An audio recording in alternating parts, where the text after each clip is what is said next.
Yan, nandito naman tayo sa Imus naman, Malagasang to. So, andito tayo dito ay sa townhouse. Yan, nakatikip po na bahay. Meron po tayo rito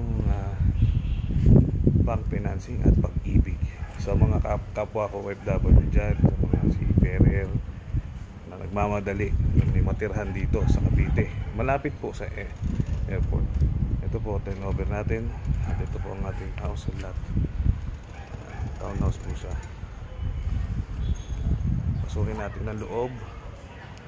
Tara.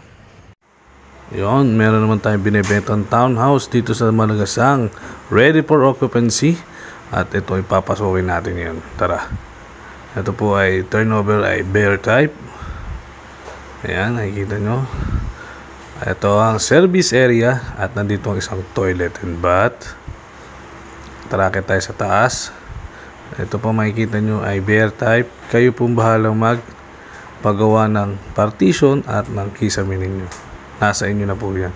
Dito lang po yan sa Malagasang.